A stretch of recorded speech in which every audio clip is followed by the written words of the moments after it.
प्रतिरक्षा तंत्र में हमें एक सुरक्षा प्रणाली का भी विकास करना आवश्यक है।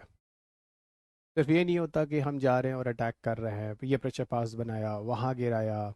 हमने, मतलब इस तरह की चीज़ें ही सिर्फ प्रतिरक्षा तकनीकी में ज़रूरत नहीं होती हैं।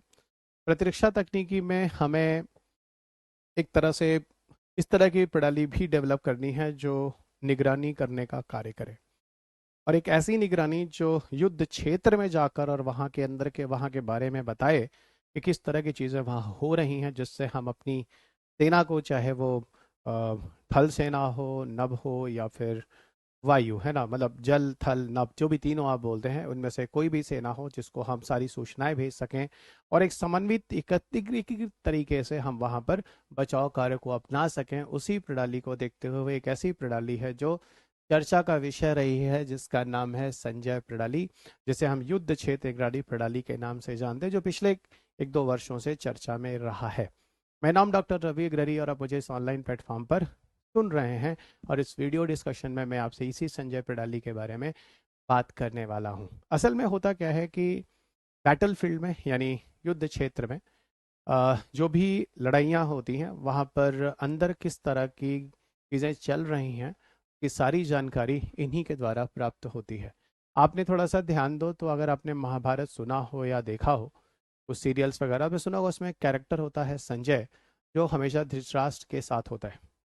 और धृतराष्ट्र जो होते हैं महाभारत में, अगर आपने सुना हो या आपने ऐसी महाभारत के कुछ वीडियोस वगैरह देखे हो, आपको मिलेगा धृतराष्ट्र जो होते हैं वो ब्लाइंड होते हैं, और दुर्योधन के पिता होते हैं, ऐसा कुछ। और वो लड़ाई तो कर नहीं सकते और बैटल फील्ड में जा भी नहीं सकते युद्ध क्षेत्र में। तो संजय के पास एक ऐसा पावर होता है, शक्ति होती है, जिससे वो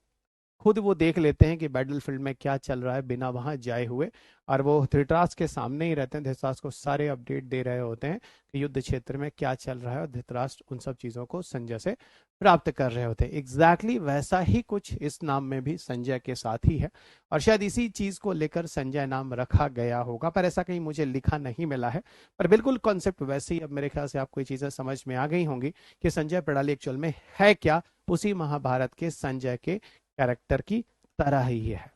अब देखो, रक्षा मंत्री ने 24 जनवरी 2025 को साउथ ब्लॉक न्यू दिल्ली में एक उन्नत युद्ध क्षेत्र निगरानी प्रणाली बीएसएस संजय को हरी झंडी दिखाकर रवाना किया। मतलब